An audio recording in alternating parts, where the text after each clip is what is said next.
अरे गुस्से में चली गई है ना, इसलिए मोबाइल ऑफ करके रखा होगा। जैसे दिमाग शांत हो जाएगा लौट आएगी। साहब गुस्से में तो थी, बोल के गई थी मौसी के घर जा रही हूँ, लेकिन वहाँ पहुंची नहीं। अरे बलराम जी, बच्चा लोगों का एक तरीका होता है गुस्सा दिखाने का। कहीं जाकर बैठ जाते हैं और माँ बाप टेंशन में आके तिल मिलाते रहते हैं। वैसे यह गुस्सा 24 घंटे ज्यादा नहीं टिकता, आ जाएगी। लेकिन साहब मेरी नीलम कल शाम लगभग 6 बजे घर से निकली है, बोली मौसी के घर जा रही हूँ। उसकी मौसी राधेपुर में रहती है, मुश्किल से 2 घंटे का रास्ता होगा। वहाँ पहुंची नहीं, पता नहीं रात भर कहाँ रही होगी, फोन भी बंद है उसका। कल शाम 6 बजे गई है ना, तो 24 घंटा तो दो। आज शाम 6 के पहले आ जाएगी, गुस्सा थूक देगी।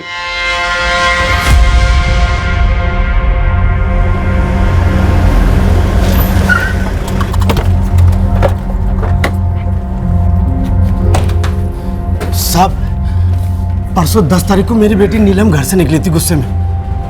कुछ बोलकर निकली थी? और राधेपुर आने वाले थे, मौसा हूँ उसका, लेकिन मेरे घर आई नहीं नीलम बिटिया, और उसका फोन भी बंद है। और आप लोग अब 2 दिन बाद आए हो थाने? अरे नहीं साहब, कल सुबह से यहीं डेरा डाले हुए हैं, लेकिन कोई हमारी ठीक से शिकायतें दर्ज नहीं कर रहा, इसीलिए तो हम आपसे मिल रहे हैं। मदद कीजिए साहब। हमको ऐसा लगा कि भाई के साथ नोकझोंक ये तो बहाना है, भाग गई अपने बॉयफ्रेंड के साथ। और अगर कोई भगा ले गया हो तो चौबे हम हमारे लोगों तक बात पहुंचा सकते थे। अगर लड़की का फोन बंद है तो उसकी रिकॉर्ड निकलवा सकते थे। वैसे ही हमारा डिपार्टमेंट कम बदनाम नहीं है इस बात के लिए कि हम काम नहीं करते। The number you have called is currently switched off. Please try again later. Thank you. Sir 444876231 इस नंबर के कॉल रिकॉर्ड्स और लोकेशन चाहिए। 21 साल की लड़की है, नीलम बिस्ती नाम है, परसों से गायब है।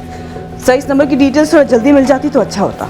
पहले भी कभी ऐसे नीलम घर छोड़कर गई है गुस्से में और आपके घर जाकर रुकी है राजेंद्र जी? नहीं, कभी नहीं। क्या करती है नीलम? कॉलेज में पढ़ती है? फर्स्ट ईयर के बाद नीलम दीदी ने कॉलेज छोड़ दिया था और अभी नौकरी कर रही थी।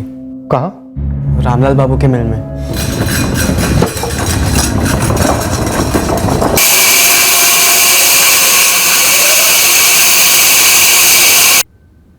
झगड़ा किस बात पर हुआ था चेतन?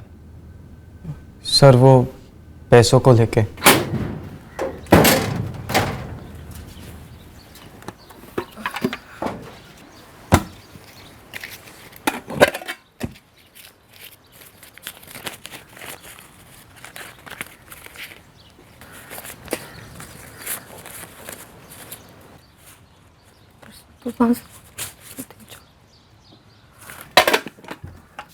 अम्मा, अम्मा, मेरे बक्से से 200 रुपए लिए हैं क्या? नहीं, और तुझे पता है ना, तुझे बिना पूछे तेरे बक्से को हाथ भी नहीं लगाते हम। बाबा भी बिना पूछे नहीं लेंगे, तो फिर कहाँ गए मेरे 200 रुपए? रखे होंगे कहीं, देख ठीक से। नहीं अम्मा, वहीं बक्से में रखे।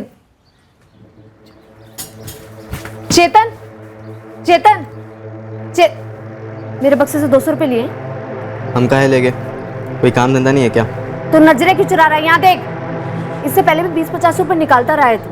ये मत सोच कि मुझे मालूम नहीं पड़ता था। ओ दीदी, कमाने लगी हो ना तो इतना इतराने की जरूरत नहीं है। चुप, सीधे सीधे जवाब दे। 200 रुपए लिए या नहीं लिए? कौन सा 2000 रुपए ले लिए? मतलब लिए 200 रुपए? हाँ क्यों? वो भी मुझसे बिना पूछे? हम पूछते तो तू देती क्या? क्यों लिए? बोल। अरे दोस्तों को छोले भटूरे की पार्टी देनी थी हमें। चल रास्ता छोड़ अभी। नीलम अब जाने भी दे बेटा। क्यों जाने दूं अम्मा? इसकी पढ़ाई के लिए मैंने अपनी पढ़ाई छोड़ दी, और तुझे पता भी है वो पैसे हम क्यों जोड़ रहे हैं? 200 रुपए के लिए इतनी नौटंकी करनी जरूरी है? 200 को छोले भटूरे खिलाना जरूरी था? अरे कौन सा आसमान टूट पड़ा? तूने घर पे चोरी किया चेतन। क्या चोरी?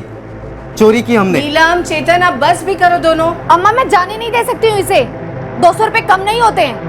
आज घर पे चोरी किया, कल बाहर जाके डाका डालेगा, और फिर भी बोलेगा कोई आसमान नहीं टूट पड़ा है। चेतन, तेरी हिम्मत कैसे मुझ पे हाथ उठाने की? तुझे जो जी में आएगा हमको कहेगी और हम जवाब नहीं देंगे क्या? 200 रुपए के लिए 2 लाख का इल्जाम लगा रही हम पर? चेतन, अम्मा समझा दो इसको। 4 पैसे क्या कमा ली थी, सबके सर पे चढ़ के ना बैठे। चेतन जा यहाँ से। तुम नीलम, अम्मा मत रोक मुझे, उसने थप्पड़ मारा है मुझे। हाँ तो तूने भी उसे चोर कहा ना, अब जाने दे। घर पे पैसे चुराए उसने, क्यों ना कहूँ चोर मैं उसे? बस भी कर, तेरे बाबा से कहकर तेरे 200 रुपए लौटा देंगे, और इस महीने मेरे हाथ में 200 रुपए कम देना बस। अम्मा तू हमेशा चेतन की तरफदारी करती है, और सही नहीं है ये। नीलम अब बहस मत कर, जवान लड़का है, उसे इसे चोर नहीं कहते। अब माथा ठंडा कर और चाय पी ले। चल। मुझे नहीं पीनी कोई चाय। नीलम, नीलम, नीलम बेटा, बेटा तू काम से थकी हारी आई है, बेकार में ही तेरा मारा चढ़ गया। मैं घर छोड़ के जा रही हूँ। तू जब देखो चेतन की तरफदारी करती रहती है, मुझे नहीं रहना यहाँ पे। क्या बचपना है ये? और कहाँ जाएगी तू? पता नहीं, पर यहाँ नहीं रहना। ऐसे कैसे पता नहीं? और कहीं नहीं जाएगी तू? जाऊंगी मैं मौसी के घर जा रही हूँ और यहाँ कभी वापस नहीं आऊंगी। तुम लोग चेतन की तरफदारी करते रहते हो ना, बस देखते जाओ आगे आगे क्या करता है और पछताओ। नीलम रुक, नीलम नीलम नीलम रुक जा। नीलम बेटा जा, जाके माफी मांग दीदी से। हमें चोर बोली, चोरी नहीं की हमने। अरे अपना घर है, ले लिए पैसे बस।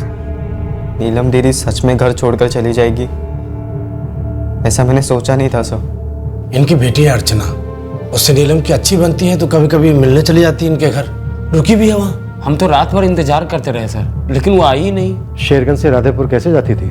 बस से? जी हाँ साहब। हमें अर्चना से बात करनी है। वो तो यही है सर, बलराम के घर। हम कल से यहाँ आए हुए। नहीं मैडम, नीलम ने 10 तारीख को हमें कोई फोन नहीं किया, और वैसे भी जब भी हमारे घर राधेपुर आती है सबसे पहले हमें फोन करती है। काफी करीब हो तुम दोनों? जी मैडम। कुछ पता है जा कहाँ सकती है? कहीं नहीं मैडम, वो बिना बोले गुस्से में तो कहीं जा ही नहीं सकती है, और कुछ भी हो जाए वो अपना फोन कभी बंद नहीं रखती है। हमारी बेटी को अच्छे से जानते हैं हम। हाँ, उसे कुछ बात पर गुस्सा जरूर आता है, पर तुरंत शांत भी हो जाती है वो। और मैडम जी जरा सोचिए, 21 साल की लड़की 2 दिन बिना किसी को बताए कहाँ जाएगी? नीलम दीदी जब भी कॉलेज जाती थी तभी उनकी 2 खास सहेलियां थी, मधु और कंचन। हम उनके घर भी हो आए सर, लेकिन दीदी वहां पर भी नहीं थी। कहीं और जा सकती है नीलम? साहब, रुमाल जितना बड़ा है शेरगंज, हर कोई हर किसी को जानता है। दर्जनों लोगों ने नीलम को बैग लेकर निकलते हुए देखा था, लेकिन नीलम के दिमाग में क्या चल रहा था ये कोई कैसे पता करता? सबने सोचा होगा यहीं कहीं जा रही होगी। और बस स्टैंड से क्या रिपोर्ट? साहब 2 बसें हैं जो शेरगंज से राधेपुर के लिए जाती हैं पटना साइड में। मैंने दोनों बसों में बंदों से पता किया, किसी ने भी नीलम को नहीं देखा। हो सकता है बस से ना गई हो गुरु, हाईवे से लिफ्ट मांगी हो किसी से, या फिर पहले से ही तय होगा हाईवे पर मिलना किसी से। साहब, म्युनिसिपल और सारे प्राइवेट अस्पताल खंगाल लिए हैं राधेपुर तक, मगर 10 अप्रैल की शाम तक कोई भी एक्सीडेंट वाला केस नहीं आया है जिसमें 21 साल की लड़की शामिल हो।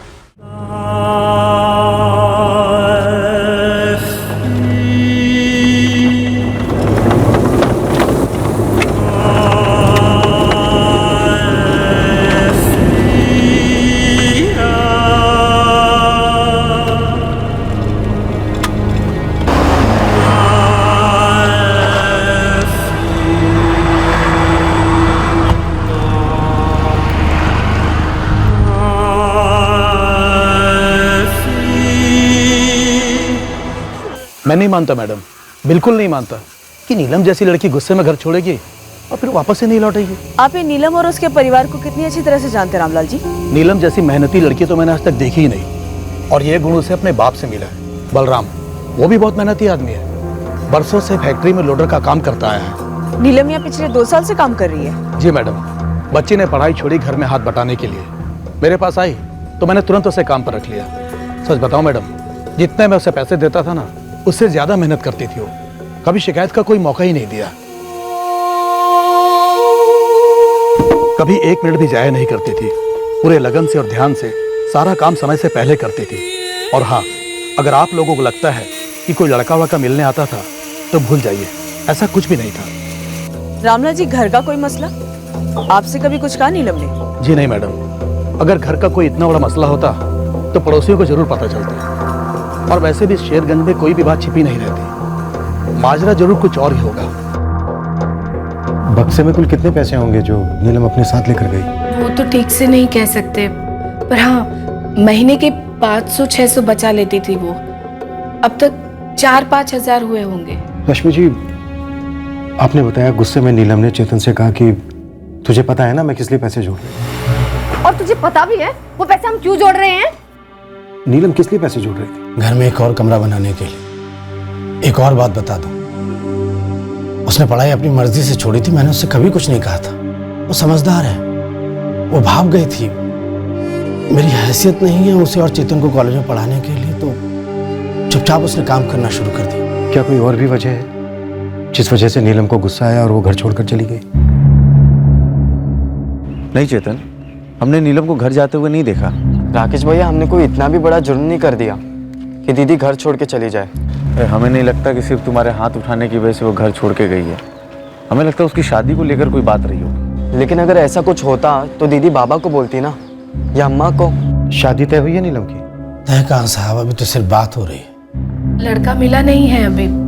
हम लड़का देख रहे हैं, रिश्ते आ रहे हैं, पर अभी कोई बात आगे नहीं बढ़ी।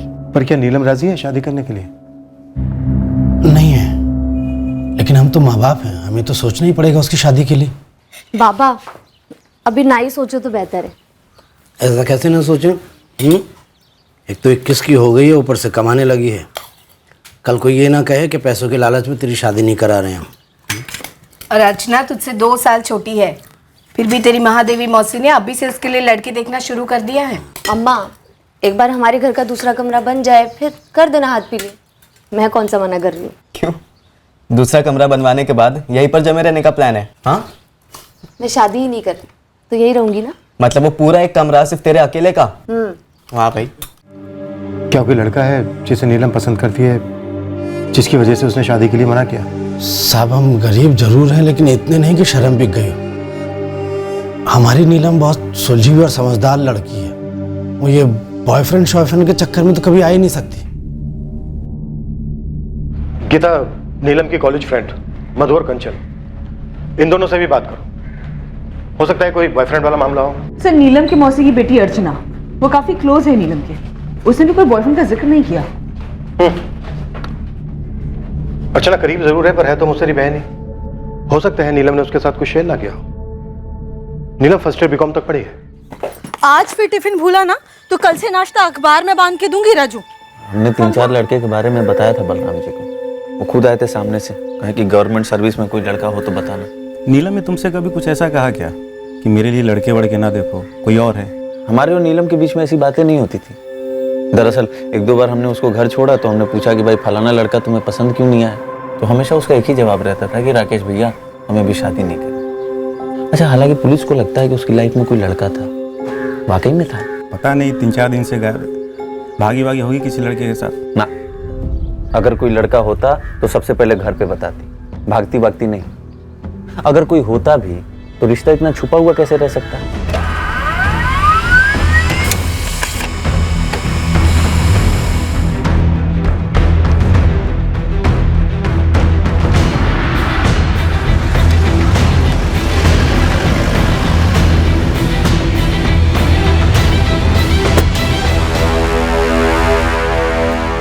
कोई था मधु?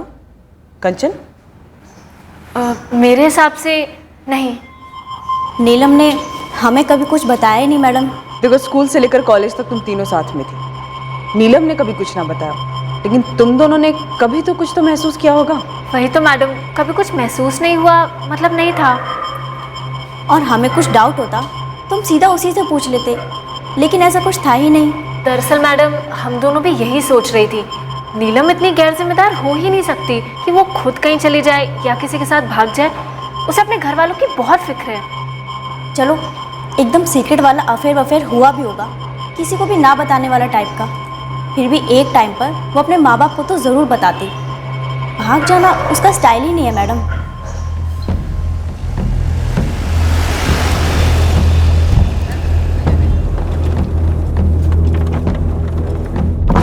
सर, नीलम के फोन रिकॉर्ड से तो कुछ भी नहीं मिला है। अपने फादर और बॉस रामलाल के अलावा यूसेज लगभग ना के बराबर है। लास्ट फोन लोकेशन 10 तारीख की शाम को शेरगंज हाईवे है। फोन हाईवे के पास स्विच ऑफ? जी हाँ सर, शाम को 7:15 बजे।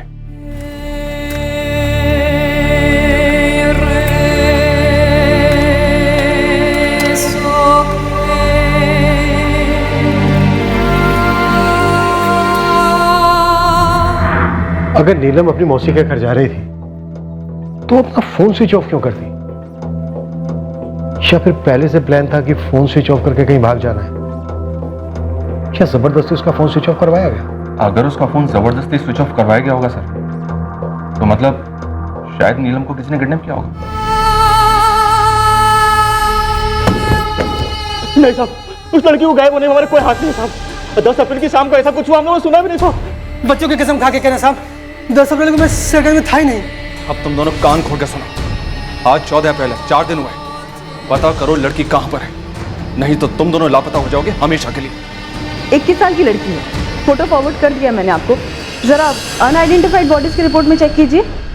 10 अप्रैल की शाम को गायब हुई थी नीलम बिट्टी। 11 तारीख से लावारिश लाशों की जो रिपोर्ट है आपके पास, मुझे तुरंत भेज दीजिए।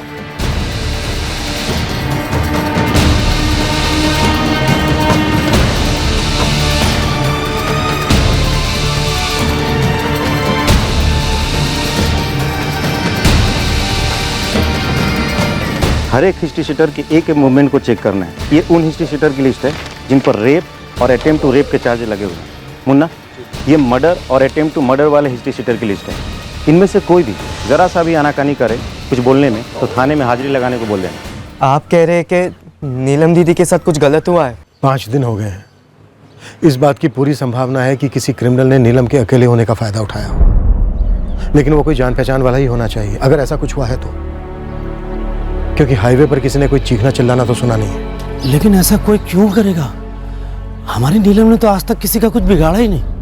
पता नहीं इस नालायक ने उस पर हाथ क्यों उठाया। शेरगंज में कोई ऐसा है जिसने कभी नीलम को छेड़ा था और उस दिन मौके का फायदा उठाकर उसे अगवा कर लिया हो? कुछ समझ नहीं आ रहा साहब, कोई हमारी नीलम के साथ ऐसा क्यों करेगा? चौबे पूरा इलाका दोबारा से छान मारो, एक एक जगह ऑन द डबल। से पूरे गया डिस्ट्रिक्ट में कहीं भी लावारिस लाश नहीं मिली जो नीलम से मैच करती। तो फिर ये लड़की गई कहाँ? हिस्ट्री शीटर्स की अरसों बाद इतनी पिटाई की है सर। अगर कुछ होता तो कोई ना कोई बक देता। लड़की ट्रैफिक हुई हो, इस इलाके में ट्रैफिकिंग माफिया के किसी बंदे ने स्पॉट किया होगी लड़की अकेली है। सर, नीलम इससे पहले कई बार राधेपुर अपने मौसी घर अकेले जा चुकी है। अगर किसी ट्रैफिकिंग वाले ने हमला किया भी होता तो कम से कम वो चिल्लाती, फाइट करती। और सर, वो जिस रूट से जाती हुई दिखी थी शेरगंज के लोगों को, वो रूट उसमें भी सुनसान नहीं है। कई सारे मकान हैं उस रास्ते पर। सर, अगर वो चिल्लाती तो कम से कम 30-40 लोग इकट्ठा हो जाते तुरंत। तो चिल्लाना रूल आउट करते हैं, मतलब जबरदस्ती उठाकर ले जाने वाले मामले को रूल आउट करते हैं। हाईवे पर फोन स्विच ऑफ, क्या लड़की ने खुद किया होगा? पक्का कोई बॉयफ्रेंड वाला मामला नहीं है। सर, नीलम के क्लोज फ्रेंड्स मधु और कंचन, उनसे अभी तक कुछ नहीं मिला है। हो सकता है सर दिमाग में गहरी चोट लगी हो। भाई क्या रहा है सब कुछ जानकर भी? कौन? पता नहीं रश्मि, मुझे क्यों लग रहा है ये अर्चना जरूर कुछ जानती है जो छुपा रही है।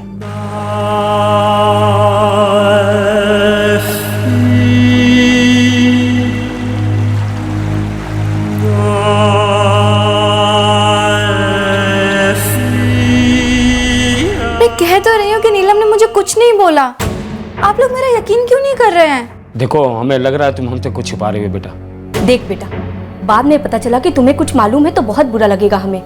रश्मि दीदी और बलराम जीजा जी को मुंह दिखाने लायक भी नहीं रहेंगे। मैं सच कह रही हूँ, मुझे कुछ नहीं मालूम है। और आप लोग एक बात समझ लो, नीलम दीदी कब आती है हमारे घर? शनिवार या रविवार को, क्योंकि उसे एक ही दिन छुट्टी होती है। और 10 अप्रैल को तो सोमवार था, तो अगले दिन उसे काम पर नहीं जाना था क्या? तो वो ये कहकर कैसे निकले कि वो हमारे घर आ रही है? मुझे तो इसी बात में झूठ नजर आ रहा है। तुम कहना क्या चाह रही हो? यही कि वो ऐसा कहकर निकल ही नहीं सकती कि वो हमारे घर आ रही है, क्योंकि वो कभी ऐसा करती ही नहीं है। रश्मि दीदी ने तो हमसे यही कहा। हे भगवान, कहीं तो ये तो नहीं कहना चाह रही है कि रश्मि दीदी हमसे झूठ कह रही है। सर, मैंने डाइवर्स लगा दिए। अगर सुसाइड होता तो 7 दिन में बॉडी फूलकर ऊपर आ गई होती। कहीं आगे बह तो नहीं गई है? सर, नदी से लगकर जितने भी गांव हैं, मैंने सभी के थानों को अलर्ट कर दिया था। कहीं से भी किसी बॉडी के मिलने की कोई खबर नहीं आई अभी तक। मैं सोच रही थी कि नीलम के बारे में हमें जो भी सुनने में आया है, काफी मजबूत किस्म की लड़की लगती है। पढ़ाई छोड़ी ताकि फादर का हाथ बटा सके, ईमानदारी से काम कर रही थी, पैसे बचा रही थी, और सब भाई से एक झगड़ा, एक थप्पड़, और इस कारण सुसाइड कर लिया। सब कुछ लॉजिकल नहीं लगता ये। पॉइंट तो है गीता, लेकिन नीलम की अभी तक खबर क्यों नहीं मिली है कोई भी?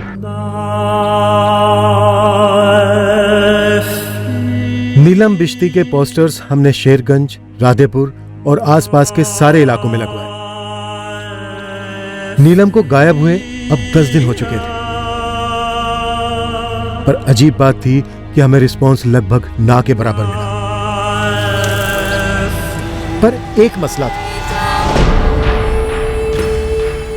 एक किस्सा कही जो अब भी हमारे सामने नहीं आया था।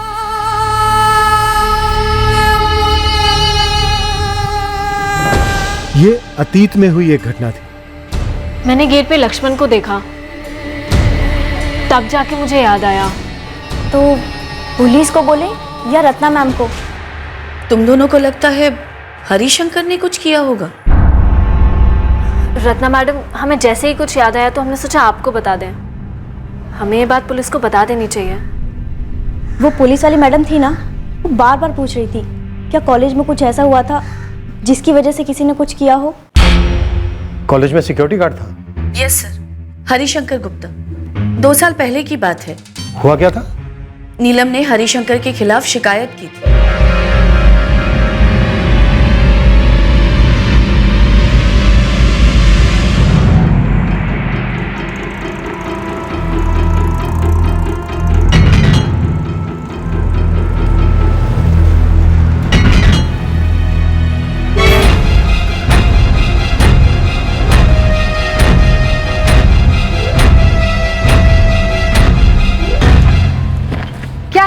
जब देखो तब घूरता रहता है।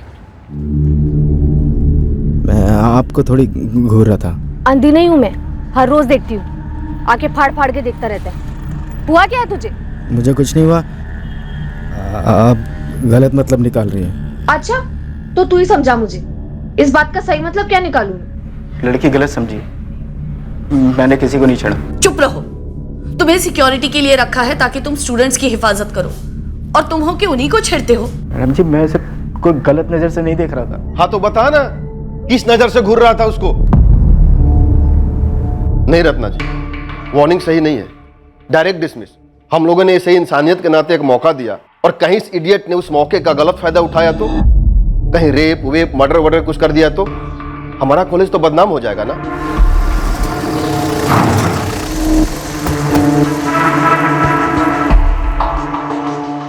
अरे गुरु, खुसुर पुसुर तो हो ही रही है। दुबे जी, आखिर नीलम का पूरा परिवार झूठ क्यों बोलेगा? ये तो बलराम भैया, रश्मि भाभी और चेतन ही बता सकते हैं। लेकिन गांव वालों को क्या लग रहा है?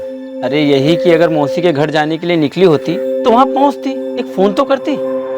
लगता है यहाँ कुछ और ही किया गया है। मतलब पूरा बिश्ती परिवार ने खुद ही कुछ कर दिया लड़की को? अरे गुरु, हम लोगों के मुंह में पान डालते हैं, तुम हमारे मुंह में शब्द डाल रहे हो। अरे जितनी उड़ती उड़ती खबर थी सब बता तो दी। मधु, कंचन, नौकरी से निकाले जाने के बाद क्या कभी हरिशंकर ने नीलम को कोई धमकी वमकी दी थी? धमकी वमकी दी थी कि नहीं ये नहीं मालूम मैडम, पर नीलम ने कहा था कि उसने बात की थी। क्या बात की थी कंचन? क्या पीछा करने लगा था? कुछ नया नहीं है। रत्ना मैम को कंप्लेंट करने से पहले भी घूरता था, पीछा करता था। इस बार तो उसे आड़े हाथों लिए। उसने कोई धमकी वमकी दी क्या? नहीं नहीं। तो फिर?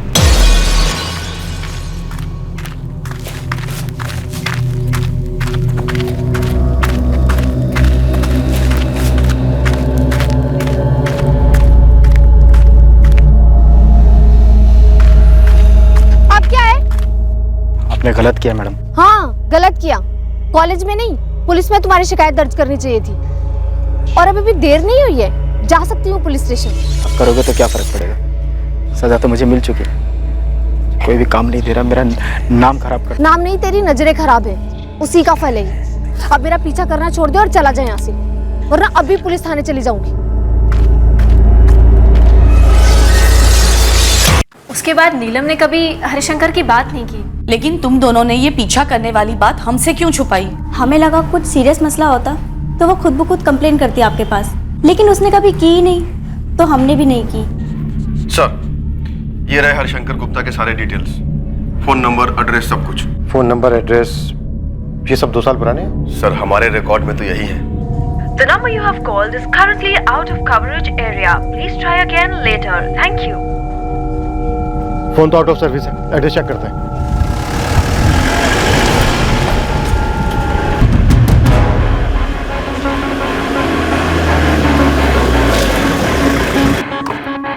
सुन, नाम क्या तेरा? लक्ष्मण केवट साहब। हरिशंकर गुप्ता को जानता है? 2 साल पहले यहाँ सिक्योरिटी में था। नहीं साहब, नहीं जानता। किसी नीलम बेस्ती को जानता है? सुना है मैडम, वो स्टूडेंट बात करते रहते हैं, लड़की गायब है करके।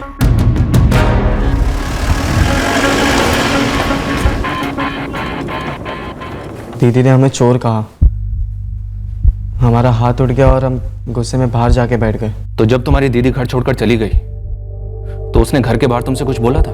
नहीं सर, दीदी बहुत गुस्से में थी। अम्मा ने हमसे कहा कि जाके माफ़ी मांग लो, लेकिन हम अपने ईगो में थे, हमने माफ़ी नहीं मांगी सर। लेकिन हमें थोड़ी पता था कि दीदी लौटने नहीं वाली। चेतन, जब तुम्हारी दीदी घर के अंदर बैग पैक कर रही थी तो तुम्हारी माँ और उसके बीच जो बातचीत हो रही थी वो नहीं सुनी तुमने?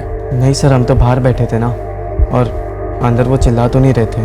तो जब तुम्हारी दीदी ने कहा कि वो तुम्हारी मौसी के यहाँ जा रही है राधेपुर, उस वक्त तुम घर के बाहर बैठे थे, तुम्हारे बाबा घर नहीं लौटे थे, तो मतलब ये बात सिर्फ तुम्हारी माँ ने सुनी? जी सर, आप ऐसा कह सकते हैं। तुम्हारे बाबा ने कब फोन किया था राधेपुर, ये जानने के लिए कि क्या नीलम वहां पर आई है? जब वो शाम को घर लौटे थे काम से। कितने बजे थे? 7, सवा 7 के आसपास। महादेवी, क्या नीलम ने तुम्हें फोन किया? अभी तक नहीं आया जीजा जी, ना मुझे ना अर्चना को। लेकिन आप लोग बता क्यों नहीं रहे कि आखिर माजरा क्या है? अब क्या बताएं? यहाँ चेतन के साथ उसका झगड़ा हो गया तो गुस्से में निकल गई 6, सवा 6 के करीब यहाँ से, ये कह के कि मौसी घर जा रही। हे राम, ऐसा क्या झगड़ा हो गया जीजा जी? और इतनी शाम को अकेली कहाँ चली गई लड़की? राम जाने महादेवी, इस नीलम को इतना गुस्सा क्यों आता है। और पगली ने फोन भी बंद कर रखा है। 6:30 की भी बस ली होगी यहाँ से दीदी ने, तो 8:30 से पहले थोड़ी ना पहुंचेगी राधेपुर। तो चुप कर, बड़ी बहन का हाथ उठाता है बेशरम। तूने उसके पैसे क्यों चुराए बक्से से? अब आप भी हमें ही डांटेंगे।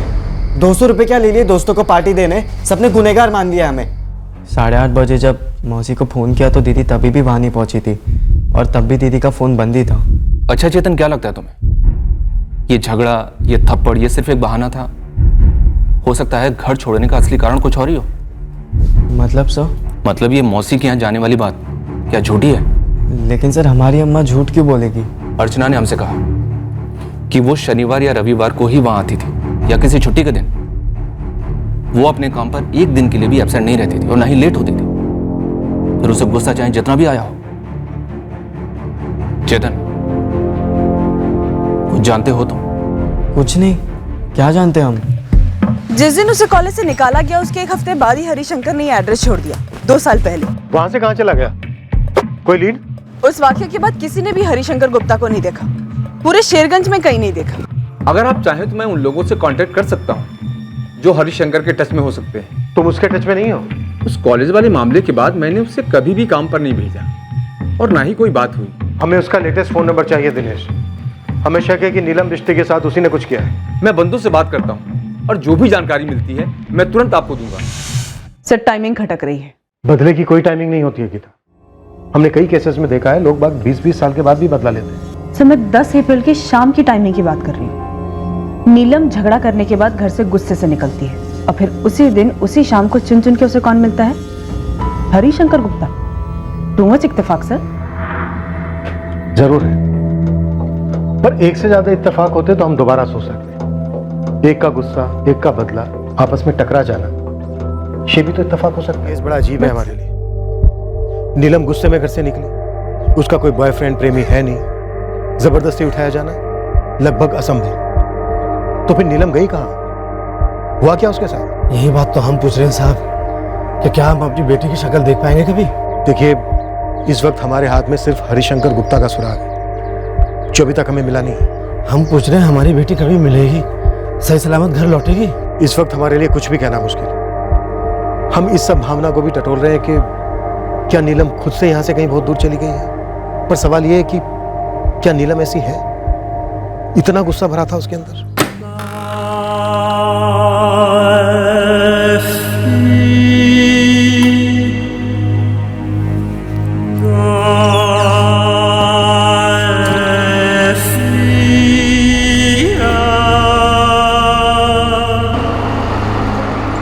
एक भाई को अपनी बहन पर हाथ उठाने का पछतावा था।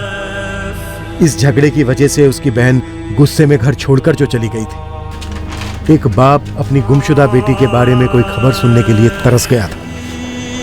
एक ऐसा दिन नहीं गुजरा जब बलराम थाने ना आया हो और अपनी बेटी के बारे में पूछा ना, पर उसे देने के लिए हमारे पास कोई जवाब नहीं हो कि उसकी बेटी कहां हो सकती है, क्या हुआ होगा उसके साथ। इस वक्त तक हम हरिशंकर गुप्ता को नहीं ढूंढ पाए थे। इस केस में हमारे पास एक ही संदिग्ध था, वही मुख्य संदिग्ध था, और वो था हरिशंकर गुप्ता। दिन हफ्ते बने, हफ्ते महीने, फिर भी नीलम बिश्ती केस 1 इंच आगे नहीं बढ़ रहा था। 10 अप्रैल की शाम को क्या हुआ था, इसके बारे में खबर का एक कतरा सामने नहीं आ रहा था। नीलम को गुस्से में घर छोड़े अब 11 महीने बीत चुके थे और एक फोन कॉल आया।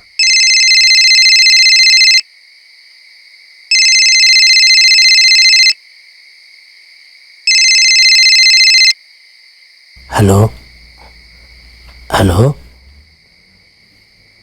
हेलो, अरे कौन है भाई, कुछ तो बोलो। वो आवाज मेरी नीलम की थी साहब। क्या बोली? ज्यादा तो कुछ नहीं बोली, बस एक नाम लिया राकेश झा का। बोली सबके पीछे राकेश। किस सब के पीछे बलराम जी? ये तो नहीं पता, मेरी बच्ची रो रही थी और कह रही थी कि अरे कुछ तो बोलो, कौन है इतनी रात गए? हेलो पापा। पापा। नीलम नीलम नीलम बेटा, कहाँ है तू? पापा मुझे बचा लीजिए, मुझे बचा लीजिए। अरे मेरी बच्ची, ये तो बता तू है कहाँ? पापा मुझे नहीं पता मैं कहाँ हूँ, ये सब राकेश भैया ने किया है। पापा मुझे बचा। ऐसा लग रहा था कि डर डर के छुप के बात कर रही थी कहीं से। सर, ये नंबर 444908760 जिस नंबर से कॉल आया था वो अभी स्विच ऑफ है। लोकेशन डिटेल्स और रिकॉर्ड भेजने के लिए बोला है। साहब, अब तो आपको पता चल गया ना कि लड़की जिंदा है। आप ही कुछ कर सकते हो, बचा लो उसको। हाँ सर, और उस शाम को दीदी बहुत ज्यादा गुस्से में निकली थी घर से, और रास्ते में उस राकेश के बच्चे नहीं फांसा होगा दीदी को। मैंने हाँ राकेश, तूने, उसने तेरा ही नाम लिया। सर पगला गए हैं बलराम जी, हम शेरगंज में यहाँ अपना काम कर रहे हैं, भला हम ऐसी घिनौनी हरकत क्यों करेंगे? बलराम जी और रश्मि भाभी को और कोई नहीं मिला फंसाने के लिए, जो हम लोगों पे इल्जाम ठोक रहे हैं। ना कोई सबूत ना कुछ, बस ले लिया नाम। हम क्या बताएं सर, हमारा तो दिमाग ही सुन पड़ गया। आप ही बताइए, कोई लगभग 11 महीने बाद फोन करता है और फोन पे रोते हुए कहता है कि राकेश ने उसे फंसाया। राकेश नहीं कहा था, राकेश भैया कहा था। नीलम तुझे राकेश भैया कह के बुलाती थी ना? सर हमें तो आधा गांव राकेश भैया कह के बुलाता है। पर नीलम ने आधे गांव का नाम नहीं लिया है, तुम्हारा नाम लिया है। क्यों? यही तो हम जानना चाहते हैं कि हमारा ही नाम क्यों लिया उसने। कोई तो वजह होगी ही ना। 10 अप्रैल की शाम को तुम नीलम से मिले थे राकेश? सर पहले आप ये पता लगाइए, क्या ये फोन बलराम को आया था, और आया भी था तो क्या नीलम ने किया था? फोन आया भी था। 10 अप्रैल की शाम को क्या तुम नीलम से मिले थे राकेश? सर मिला होता तो बताता नहीं मैं, और मिला होता तो कहाँ ले जाता मैं उसे? अपनी पत्नी वनीता के पास। वो कुछ नहीं बोलती। कहाँ से फोन किया था नीलम ने? सर नीलम ने अभी ये बताया नहीं है। तो पहले उसे ढूंढिए, पता कीजिए। पर उसने ये जरूर बताया कि तूने उसे फंसाया। सर फंसाया तो आपको जा रहा है, हमें तो लगता है बलराम ने कुछ किया अपनी बेटी के साथ, और 11 महीने बाद किसी फोन कॉल का नाम लेके हमें आगे कर रहा है। सर हमें तो लगता है कोई फोन कॉल आया ही नहीं। पता किया हमने, फोन आया था? सर फोन आया तो बलराम ने खुद कराया होगा। वो तो हम पता लगाएंगे। तो ये भी पता लगाइए कि अगर नीलम कल रात में फोन कर सकती है तो 11 महीने पहले फोन क्यों नहीं किया उसने? तूने उसे नहीं करने दिया होगा। कहाँ छुपा के रखा है नीलम को? अरे सर मैं घर और दफ्तर के बीच में रहता हूँ, कहाँ छुपाऊंगा उसे और क्यों? ये तू ही हमें बता दे, नहीं तो फिर नीलम हमें बताएगी। और एक बात अच्छी तरह से समझ ले, अगर ये सच निकला कि तूने नीलम को फंसाया तो... अरे सर फंसाया तो हमें जा रहा है, ऐसे 11 महीने बाद कोई नाम लेता है क्या?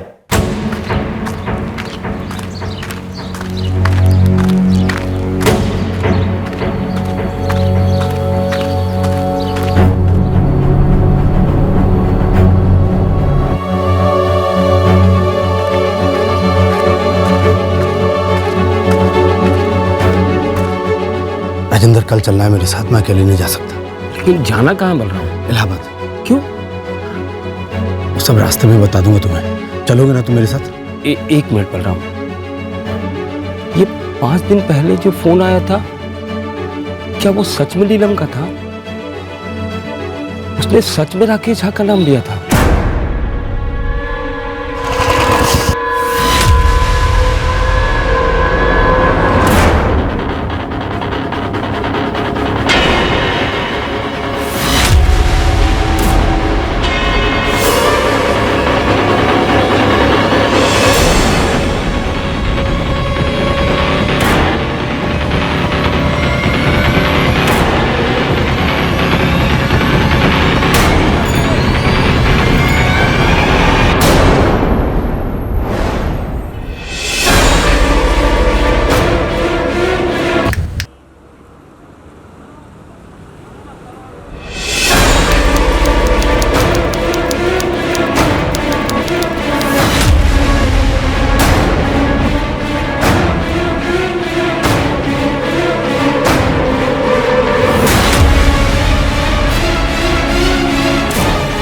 दोनों रास्ते में।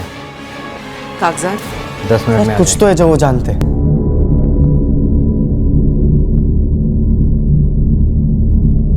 पर तुम्हारे बाबा और मौसा कहाँ गए थे? घर पर कुछ तो बता कर गए होंगे। नहीं सर, नहीं बताया। ना हमें पता है और ना अम्मा को। ऐसे अचानक कहाँ जा रहे हैं आप? नहीं बता सकता रश्मि, जाना है, कुछ है। नीलम दीदी की कोई खबर है? न तू हाथ उठाता न ये आफत आती। बहुत पछता रहा हूँ बाबा, आप बताइए तो कहाँ जा रहे हैं? बाबा, अर्चना के बाबा ने कुछ नहीं बताया हमें, बस इतना बोले बलराम जीजा जी के साथ जा रहा हूँ। अर्चना, मौसा जी तुमको कुछ बोले थे क्या? नहीं चेतन, जब अम्मा को कुछ नहीं बताया तो हमें क्यों बताएंगे? बहुत डर लग रहा है हमें। अचानक से रात को फोन आया, बस इतना बताया कि नीलम का है। लेकिन बलराम मौसा जी ने पुलिस को बोला कि नीलम ने राकेश भैया का नाम दिया। लेकिन राकेश भैया को तो उन्होंने छोड़ दिए। हम मिले थे अभी उनसे, हमसे तो कुछ उल्टा ही कहने लगे। तेरे बाबा झूठ बोल रहे हैं, समझा? ये नीलम को क्यों अगवा करेंगे? फिरौती के लिए, वो भी तुम लोगों से। कॉलेज पढ़ रहे हो ना, जरा दिमाग लगाओ।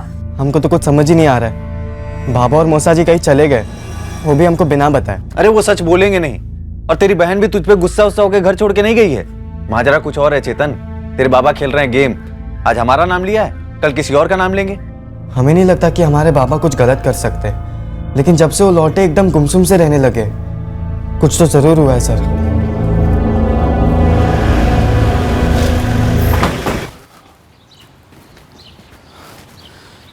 क्या खिचड़ी पक रही है बलराम जी?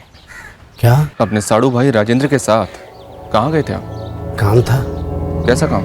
अपने काम से गया था जी, वो कुछ निजी काम था। हाँ तो बोलिए ना, क्या निजी काम था? बलराम का काम था, मैं तो बस साथ गया था। ऐसे गोल गोल बात करने से तो हम पीछे हटेंगे नहीं राजेंद्र जी। तो बोलिए क्या निजी काम था? निजी का मतलब क्या होता है? जिसके बारे में दूसरों को जानने की जरूरत ना हो। आप लोगों को हर चीज पे शक क्यों है? शक इसलिए बलराम जी, राजन जी, क्योंकि आप सिर्फ हमसे ही नहीं, अपने घर वालों से भी कुछ छुपा रहे हैं।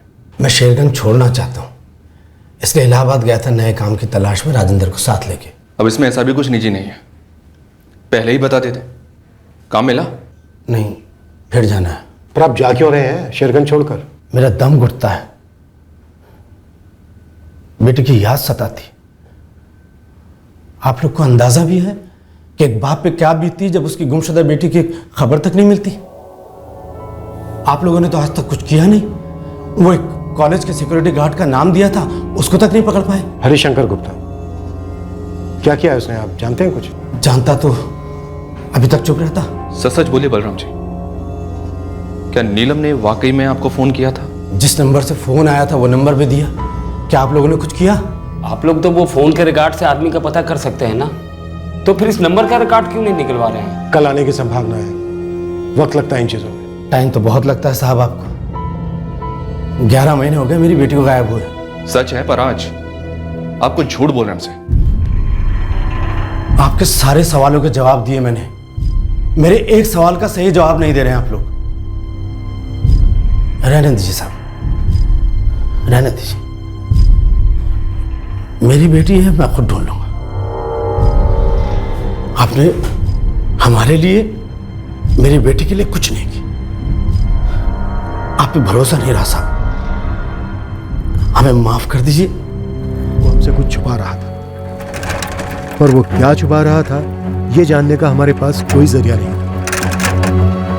पर जो पिछले 11 महीनों में नहीं हुआ, वो अगले 7 दिनों में होने जा रहा है। इस केस की पहली ठोस कड़ी थी वो कॉल जो बलराम को आया था, और बलराम के अनुसार वो कॉल पीड़ित नीलम का था। नीलम बेटा, कहाँ है तू? सर, रोहतक का नंबर है, किसी भूषण शर्मा के नंबर स्टार्ट है।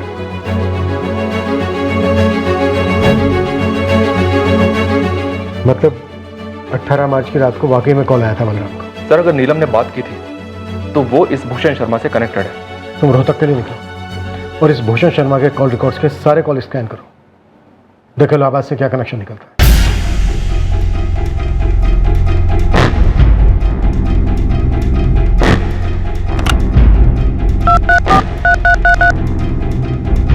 The number you have called is currently switched off. Sir, 23 मार्च को बलराम को जिस अननोन नंबर से कॉल आया था, ये वाला, फिलहाल ये नंबर स्विच ऑफ आ रहा है। मैंने अर्जेंट बेसिस पे इस नंबर की सारी डिटेल मंगवाई है। फिलहाल फोन कंपनी से इतना पता चल पाया है कि ये नंबर इलाहाबाद का है, बाकी की डिटेल्स भी जल्दी आ जाएंगी। और 24 मार्च को बलराम राजेंद्र को लेकर इलाहाबाद के लिए निकलता है इसी कॉल की वजह से।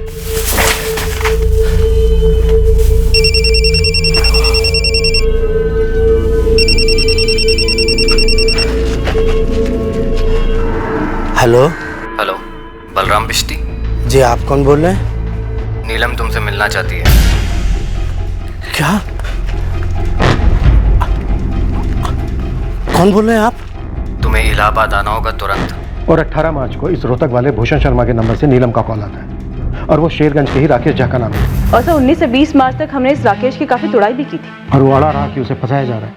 शायद बलराम झूठ बोल रहे हैं। और बलराम झूठ क्यों बोलेगा?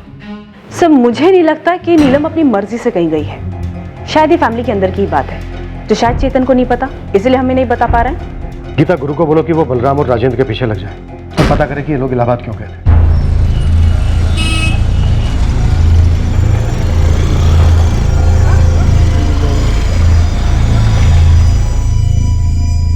मैं इस भूषण शर्मा को नहीं जानता।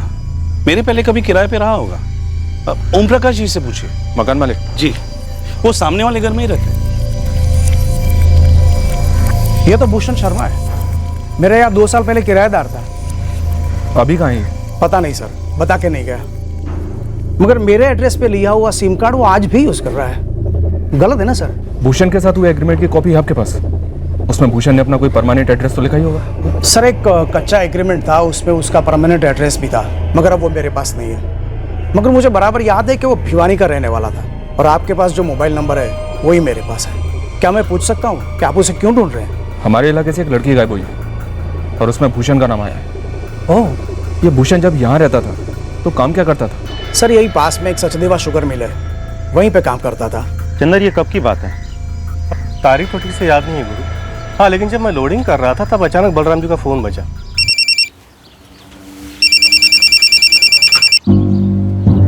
और फोन पर बात करने के बाद पता नहीं क्यों उनके चेहरे का रंग उड़ गया। क्या हुआ बलराम जी?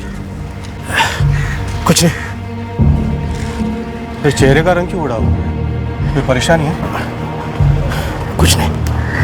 फिर 2 दिन की छुट्टी ली और जब छुट्टी से लौटे तो वहीं चेहरे का रंग उड़ा हुआ। तुम्हें क्या लगता है कि बलराम का ही हाथ है उसके बेटी के गायब होने में? ये मैं कैसे बता सकता हूँ? अरे भाई, बात होती होगी ना आपस में। वैसे भी 11 महीने हो गए। हाँ वो तो है। वैसे गुरु एक बात बताऊं, बलराम जी अपनी बेटी से बहुत प्यार करते थे। जितना प्यार वो अपने बेटे चेतन से करते थे उतना ही बड़ी बेटी नीलम से। वो बेचारी कैसे गायब हुई, किसने अगवा किया, उसके साथ क्या हुआ, अब ये मैं कैसे बता सकता? फोटो दिखाने की जरूरत नहीं है साहब। भूषण और मैं एक साथ ही काम करते थे यहाँ। हम दोनों फोरमैन की ड्यूटी करते थे शिफ्ट से। इस वक्त भूषण कहाँ है? भिवानी में? भिवानी में? ना मतलब हो सकता है कि उसके माँ बाप वगैरह वहाँ हो, लेकिन भूषण तो अभी पंचकुला में है। वहाँ का नंबर, एड्रेस? 1 महीने पहले मेरी बात हुई थी उससे, तब उसने कहा था कि वो किसी फैक्ट्री में फोरमैनगिरी कर रहा है। फैक्ट्री का नाम? वो तो मैंने नहीं पूछा साहब, लेकिन हुआ क्या है? हमारे इलाके की गायब हुई एक लड़की ने भूषण के फोन से अपने बाप को फोन किया था, तभी से भूषण का नंबर भी ऑफ है। भूषण तो कभी अपना फोन ऑफ नहीं रखता। और ये लड़की वड़की कुछ समझ नहीं आ रहा।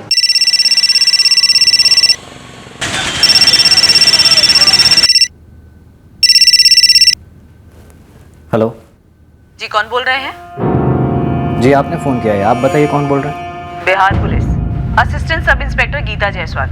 जी बोलिए। आपके नंबर पर किसी भूषण शर्मा नाम के आदमी का कॉल आया था 19 मार्च को। हो सकता है किया हो, लेकिन बात क्या है? आप क्या करते हैं और ये भूषण शर्मा कौन है? जी देखिए, मेरा नाम प्रवीण त्रिपाठी है। मैं यहाँ इलाहाबाद डिस्ट्रिक्ट कोर्ट में क्लर्क हूँ। दिन भर में मुझे कई लोग फ़ोन करते हैं, लेकिन मैं सभी को नहीं पहचानता हूँ। हो सकता है इस भूषण शर्मा ने भी किया हो फ़ोन, लेकिन मुझे ऐसा कुछ याद नहीं आ रहा है। नीलम बलराम बिस्ती, ये नाम सुना है? नीलम बलराम बिश्ती? 21 साल की लड़की है, यहीं शेरगंज की है, 11 महीने से गायब है। नहीं, मैंने ऐसा कोई नाम नहीं सुना, याद तो नहीं आ रहा है मुझे।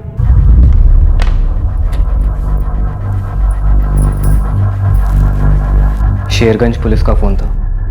तो बलराम हमसे जो वादा करके गया उसे तोड़ रहा है। सर 23 मार्च को जो बलराम को फोन आया था इलाहाबाद वाला, वो किसी फर्जी नाम और एड्रेस पे लिया हुआ है। लेकिन सर देखने वाली बात यह है कि भूषण शर्मा के फोन से नीलम फोन करती है अपने पिता बलराम को। वही भूषण शर्मा इस कोर्ट क्लर्क प्रवीण त्रिपाठी को फोन करता है इलाहाबाद में, और सर उसी के बाद बलराम इलाहाबाद जाता है। लेकिन सर प्रवीण कह रहा है कि ना वो बलराम को जानता है और ना ही नीलम को। प्रवीण झूठ बोल रहा है। सर आई थिंक सब झूठ बोल रहे हैं, खासतौर से बलराम। तो मैं अभी भी अपनी ही थ्योरी पे जोर दूंगी कि नीलम को जबरदस्ती अगवा नहीं किया गया है। ये जरूर फैमिली का ही मैटर है जिसमें district court clerk Praveen Tripathi भी शामिल है। तो जरूर ये कोर्ट मैरिज का मसला हो सकता है। जबरदस्ती शादी करा दी गई होगी इलाहाबाद में। जितना नीलम को जाना है उससे लगता तो नहीं है कि नीलम की जबरदस्ती शादी करवाई जा सकती है। सर जिद तोड़ी गई होगी। वो जो फोन आया था नीलम का बलराम को, सर वो सच में आया होगा। नीलम मदद मांग रही होगी कि उसके बाबा आकर उसे छुड़ाएं इस जबरदस्ती की गई शादी से, और बलराम वो हमें यहाँ गोल गोल घुमा रहे हैं। इस बलराम से दोबारा बात करनी होगी, और इस बार हमारी अपनी भाषा में।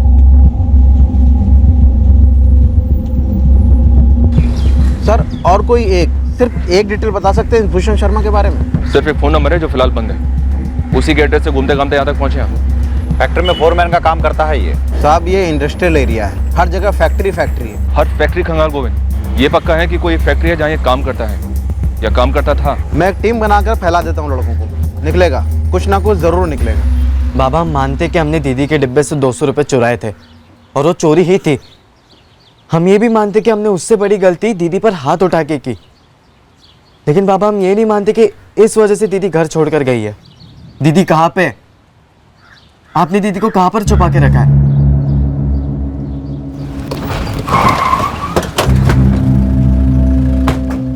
बलराम जी थाने चलिए, आपसे कुछ जरूरी बातें करनी है। मेरे पास कहने के लिए अब और कुछ नहीं बचा। नीलम जब तक मिल नहीं जाती ना, तब तक हमारे पास कहने सुनने के लिए काफी कुछ है। आप मेरी बेटी को ढूंढना छोड़ दीजिए साहब। मतलब हम केस क्लोज कर दें? नीलम को आप नहीं ढूंढ पाए? मतलब हम आपको लिखित में दें कि नीलम के फादर ने उसे ढूंढ लिया है और हम केस क्लोज कर रहे हैं। जो आपको ठीक लगे। इस वक्त हमें ठीक नहीं लग रहा है बलराम जी, आपका बिहेवियर, आपका बर्ताव, जो हम 2 मिनट में ठीक कर सकते हैं अपने डंडे से। तो बरसाइए डंडे, जितना जी चाहे बरसाइए।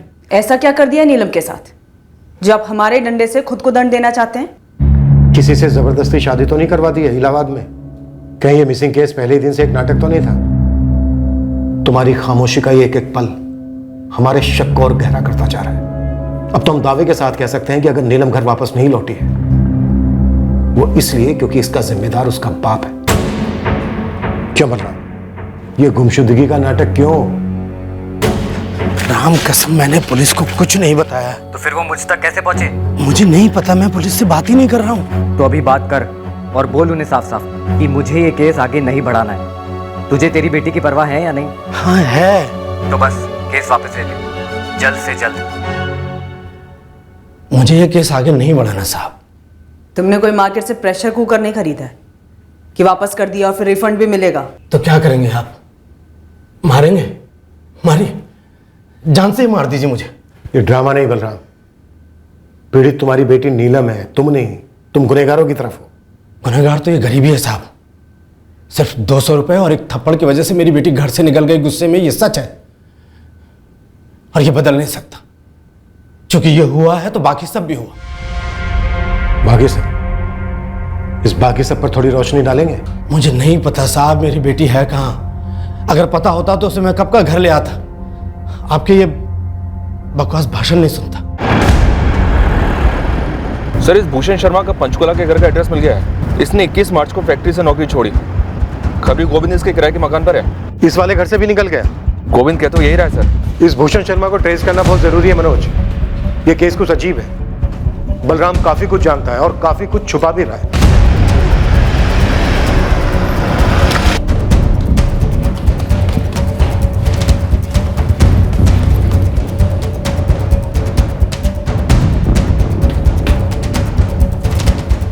सर ये इस फ्लैट में भूषण शर्मा किराए पर रह रहा था। अभी कहाँ है ये? सर पड़ोसियों का कहना है कि 22 मार्च को यहाँ से निकल गया था। लेकिन हमें पता चला 25 को, जब मकान मालिक नए किराएदार को साथ लाए। साहब इन दोनों का कहना है कि भूषण के साथ शायद कोई एक लड़की रह रही थी यहाँ। ये ठीक है। मैंने कभी शक्ल नहीं देखी सर, लेकिन घर के अंदर से बर्तन की, कपड़े धोने की आवाजें सुनाई देती और अक्सर बाहर ताला लगा होता। जी सर ये सच है, आवाजें मैंने भी सुनी।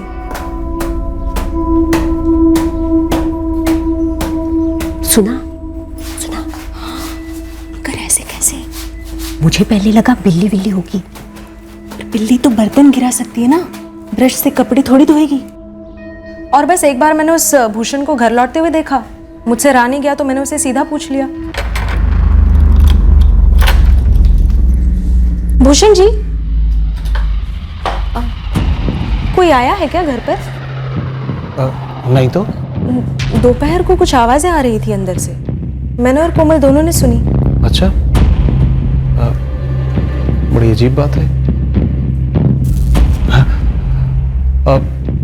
चोर तो हो नहीं सकता क्योंकि चुराने के लिए कुछ है नहीं। भूत हो सकता है। हाँ, घर काम की आवाजें आ रही थी तो भूत नहीं होगी। मैं कोशिश करता हूँ उसे भगाने की। और उस दिन के बाद आवाजें आनी बंद हो गई। ये भूषण शर्मा इस वक्त कहाँ मिलेगा? मकान मालिक को भी नहीं पता और जहाँ फैक्ट्री में काम करता था उन्हें भी नहीं पता। 22 मार्च को भूषण शर्मा ने पंचकुला का किराए का मकान छोड़ा और 19 मार्च को इलाहाबाद के प्रवीण त्रिपाठी को कॉल किया और फिर 18 मार्च को इस भूषण शर्मा के नंबर से बलराम को कॉल आता है और बलराम कहता है कि ये कॉल नीलम ने किया था। पापा, नीलम? और फिर 24 और 25 तारीख को बलराम और राजेंद्र इलाहाबाद के लिए निकलते हैं। मतलब पक्का ये सब आपस में मिले हुए, भूषण, प्रवीण, बलराम और राजेंद्र।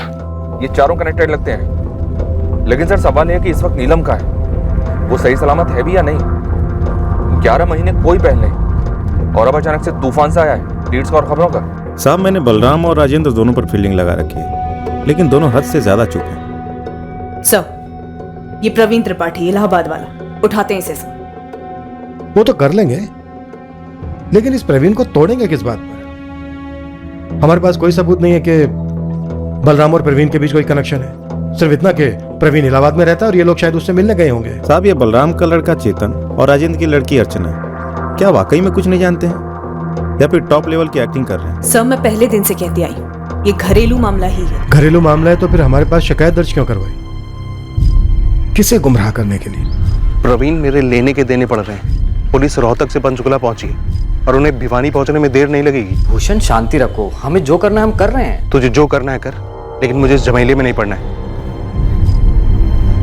अब हमारे पास सब कुछ लिखित में है, हमारी तरफ से हम सब सेफ हैं। मुझे पूरा भरोसा है बलराम अपना मुंह नहीं खोलेगा।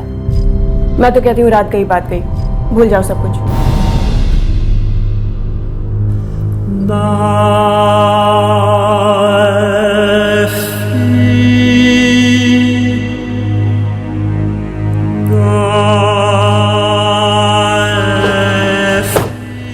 हम भूषण शर्मा तक पहुंचने में कोई कसर नहीं छोड़ रहे थे। ये आदमी हमारी एकमात्र लीड था जिसके जरिए हम जान पाते कि नीलम रिश्ती कहां थी और वो जहां भी थी वहां क्यों थी। भिवानी का रहने वाला है। हम उन सभी लोगों से संपर्क कर रहे थे जो हमें भूषण शर्मा तक पहुंचा पाते। हमने भिवानी में भी अपनी एक टीम बनाई भूषण शर्मा की डिटेल्स निकलवाई। नीलम रिश्ते के ठिकाने का एक कनेक्शन हमें आगरा से भी मिला, पर यह कनेक्शन क्या था ये केस क्लोज होने तक हमें कभी पता नहीं चल पाया। पर इस जुर्म की जड़ हमारे शेरगंज में ही थी, हमारी नाक के नीचे। और नीलम बिश्ती फिलहाल कहां थी वो भी किसी को पता था, पर वो हमें नहीं बताया जाने वाला था। रश्मि, चेतन, राधेपुर जाना है अभी कभी। क्यों? वहां क्या हो रहा है? रास्ते में सब बताता हूँ, बस चलो अभी। पापा, पापा अब तो बताओ हुआ क्या है और हम जा कहाँ रहे? अभी के लिए ये बात कम से कम हम तीनों के बीच रहनी चाहिए। पहले बताएं कि बात क्या है। नीलम लौट आई है।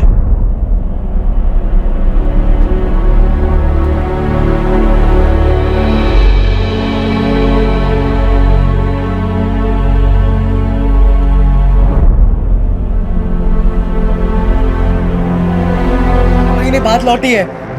कैसे बाबा? खुद बोलेगी, अभी उसे आराम करने देते हैं। काफी सहा है उसने। क्या सहा है? क्या बाबा? हाँ देखिए, आप दोनों पहेलियां बुझाना बंद कीजिए और मुझे सब कुछ सच सच बता दीजिए, नहीं तो हम अभी के अभी पुलिस को फोन करते हैं। अरे हमें कुछ नहीं मालूम बेटा, हमें कुछ नहीं मालूम क्या हुआ उसके साथ। बस हम उसे वापस ले आए। देखो चेतन, मामला और मत उलझाओ। तुम्हारी बहन तकलीफ में है, पता नहीं कितने महीनों से तकलीफ में रही होगी। हम मजबूर थे इसलिए पुलिस को नहीं बता सके। और हम?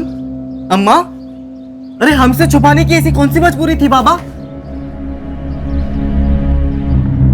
अरे अभी बोलो बाबा। बेटा वो लोग बहुत खतरनाक लगते हैं। पता नहीं नीलम उनके चंगुल में फंस कैसे गई। 23 मार्च को फोन आया था मेरे पास उनका। नीलम तुमसे मिलना चाहती है। कौन बोल रहे हैं आप? तुम्हें इलाहाबाद आना होगा तुरंत। वो क्या रहा है बलराम? क्यों जाना इलाहाबाद? बस तुम चलो मेरे साथ, रास्ते में सब कुछ बता दूंगा। तुम्हारे बाबा ने नीलम का नाम लिया, इसलिए मैं इलाहाबाद जाने को राजी हो गया। लेकिन है कौन ये लोग? हमें नहीं मालूम, बस बोले इलाहाबाद बस अड्डे पे मिलना।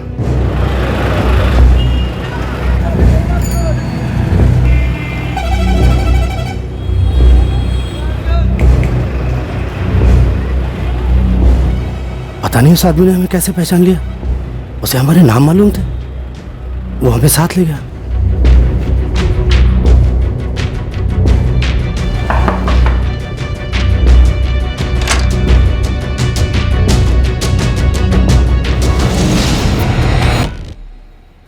बलराम बिस्ती, मैंने ही तुम्हें फोन किया था। मेरी बेटी कहाँ है? जिंदा देखना चाहते हो तो आवाज नीचे। हम लोगों से क्या दुश्मनी है आपकी? हम लोग तो गरीब लोग हैं। नीलम को देखना है या नहीं? हाँ देखना है। तो कंप्लेन वापस लेनी होगी। समझो वापस ले ली। मुकर गए तो? अगर हमारी लड़की मिल जाए तो हम क्यों मुकरेंगे जी? कुछ शर्तें हैं हमारी। कैसी शर्तें? हमारी गलती क्या है? मेरी लड़की की गलती क्या है? फिर शुरू हो गया रोना धोना? नहीं नहीं, आप अपनी शर्त बताइए।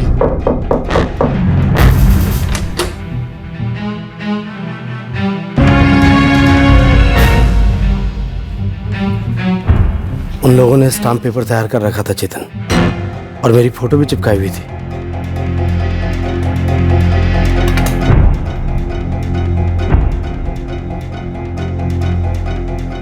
ये क्या है?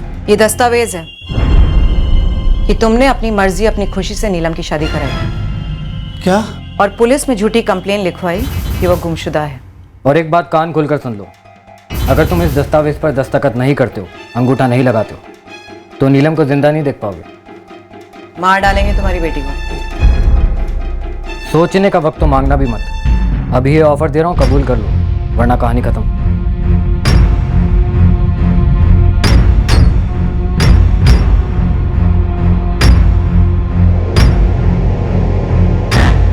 ये लोग, अब मेरी बेटी मुझे दे दो। लड़की 2 अप्रैल को मिलेगी, जब हम सब संतुष्ट हो जाएंगे कि तुमने कंप्लेंट वापस ले ली। अब जुबान देते हैं, पुलिस के पास नहीं जाएंगे। बेटी लौटा दो। बोला ना 2 अप्रैल को। चलो अब निकलो अपने घरों को। मुंह खोला तो हम नीलम को खोल देंगे। और एक और बात, नीलम के मिलने के बाद भी अगर पुलिस के पास जाने का सोचा भी ना, तो ये दस्तावेज हम कोर्ट में पेश कर देंगे और तुम्हारी ऐसी बैंड बजेगी ना कि 7 जन्मों तक याद रखो। पुलिस को गुमराह करना एक संगीन जुर्म है। हम पुलिस के पास कभी नहीं जाएंगे, बस बेटी हमारी सही सलामत लौटाए। अब उसकी सलामती तुम्हारे।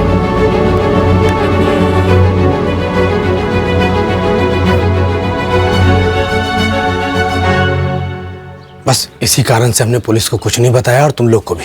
लेकिन बाबा हमें पता लगाना होगा कि दीदी के साथ क्या हुआ है, और उन लोगों के पास आपकी फोटो कहाँ से आई? हमें नहीं पता रहे।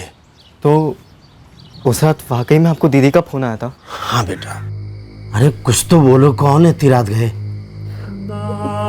बाबा, बाबा। नीलम, नीलम, नीलम बेटा, कहाँ है तू? बाबा मुझे बचा लीजिए, मुझे बचा लीजिए। नीलम मेरे बच्चे, ये तो बता तू है कहाँ? बाबा मुझे नहीं पता मैं कहाँ हूँ। ये सब राकेश भैया ने किया है। बाबा मुझे बचा। बस अब तेरी बहन ही बता सकती है 11 महीने कहाँ थी, क्या हुआ क्या नहीं। देखो बेटा, वो गहरे सदमे में है, एक बार ठीक हो जाए जरूर बताएगी हम सबको। नहीं बाबा, हमें अभी के अभी पुलिस के पास चलना चाहिए। मौसा जी, इन लोगों को सजा होनी चाहिए। तुम मूर्खों वाली बात मत करो चेतन, सजा तुम्हारे बाबा को भी होगी। अंगूठा लगाया कोर्ट के कागज पर।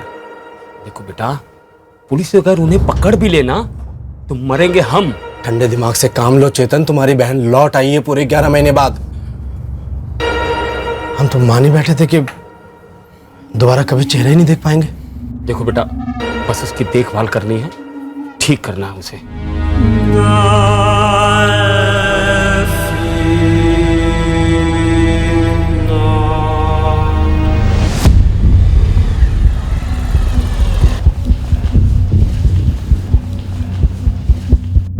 साहब 3 दिन से पूरा बिश्ती परिवार राधेपुर में डेरा डाले हुए हैं। तेरा कोई आदमी राजेंद्र के घर पे नजर तो रखे हुए है ना? हाँ साहब, लेकिन कोई भी मूवमेंट नजर नहीं आ रही। लेकिन तीनों के तीनों, बलराम, चेतन और नीलम की माँ, सभी वहाँ पहुँचे हुए हैं। मतलब दाल में जरूर कुछ काला है साहब। मुझे तो लगता है ये नीलम वही उस घर में है। आप धावा बोली डालो।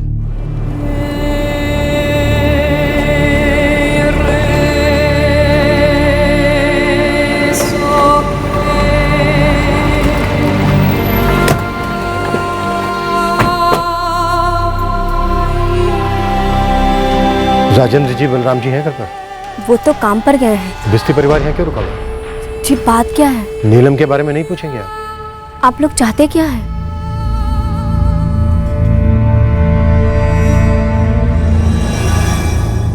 क्यों चेतन,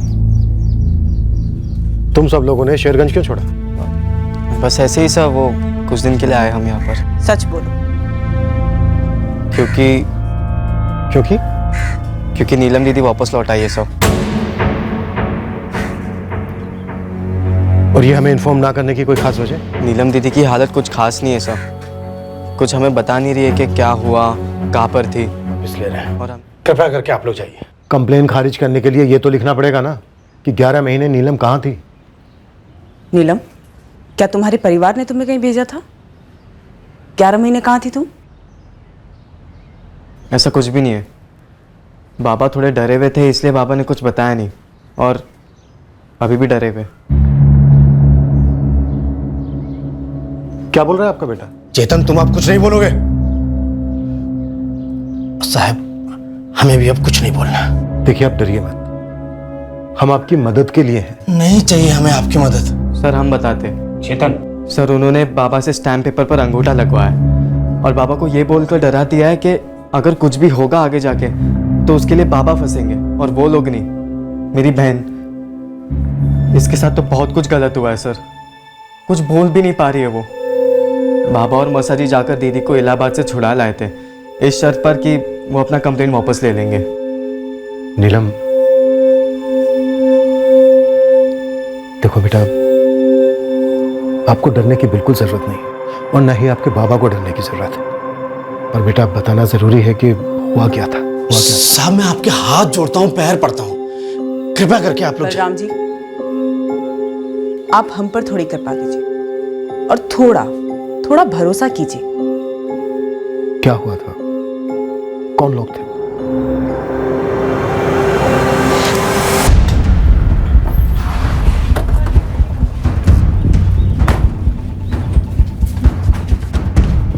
चल राकेश, नाटक खत्म तेरा। अब कौन सा नया झूठा इल्जाम लगाने आए हैं सर?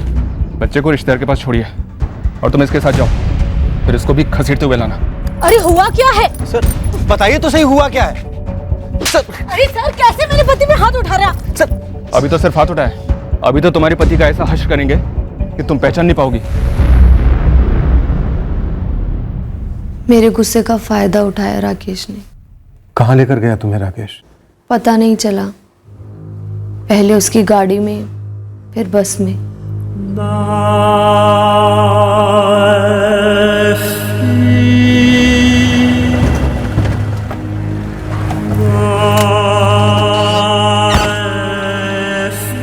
अरे नीलम, यहाँ क्या कर रही हो?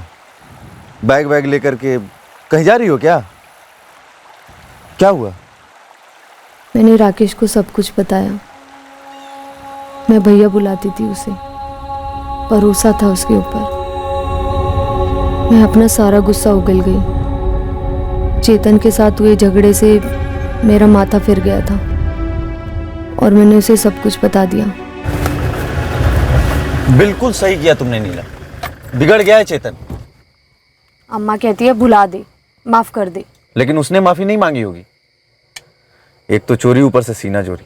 अरे कल को किसी क्रिमिनल गैंग में भर्ती हो सकता है वो। वही तो राकेश भैया। लेकिन अम्मा पापा है कि समझने को तैयार ही नहीं है कि ये कितना सीरियस मैटर है। अरे वो सीरियस नहीं होंगे जब तक तुम सीरियस नहीं होगी नीलम। मतलब भैया? मतलब तुम गुस्से में घर से निकली हो ना, पकड़े रहो गुस्से को, एक दिन घर ही मत जाओ, तुरंत फोन ऑफ कर दो, सिम भी निकाल दो इसका। अरे करो करो, सोचो मत, सबके होश ठिकाने आ जाएंगे। और मौसी के घर भी मत जाना। तो फिर? तुम मेरे साथ चलो। अरे जरा तिल मिलाने दो इनको, सबक सीखेगा चेतन। एक तो घर में कभी चोरी नहीं करेगा और बहन पे हाथ उठाने जैसी जलील हरकत तो करेगा ही नहीं। और तुम्हारे माँ बाप भी समझेंगे कि ये कोई अहम बात नहीं है। अरे सब समझ जाएंगे, सुधर जाएंगे। लेकिन अगर तुम चुपचाप घर वापस चली गई तो सब समझेंगे तुम नौटंकी कर रही हो।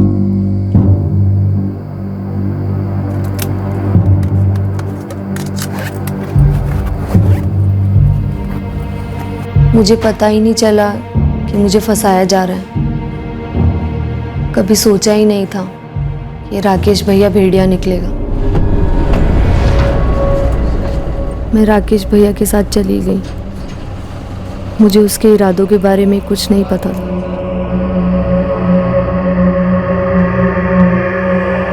अरे इधर इधर इधर आ। नीलम, ये हमारा दोस्त है प्रवीण। आज रात हम यहीं रुकेंगे, कल सुबह होते निकल जाएंगे। जी नमस्ते। नमस्ते भैया। राकेश भैया, मुझे लगता है कि मुझे अम्मा पापा को फ़ोन कर देना चाहिए। वो परेशान हो रहे होंगे कि मैं मौसी के घर भी नहीं पहुंची। अरे यही तो हमारा प्लान था ना नीलम। तुमने अगर फोन कर दिया तो सारे प्लान पे पानी फिर जाएगा। चेतन हंस देगा तुम पे और फिर से हाथ उठाएगा। इस बार 200 की जगह 2000 चुराएगा, समझ लो। ठीक, आज रात यहीं काट लीजिए, कल सुबह चाय नाश्ता करके लौट जाइए। मुझे अचानक से भनक लगी कि राकेश ने मेरा फ़ोन रख लिया था। ये प्रवीण, ये तुम्हें इलाहाबाद ले गया? मुझे मालूम नहीं था सर, वो मुझे कहाँ लेके जा रहे थे। प्रवीण भैया पर भरोसा किया था, लेकिन वो भी राकेश जैसा निकला। दोनों की मिलीभगत थी सर। प्रवीण ने मुझे कोल्ड ड्रिंक पिलाया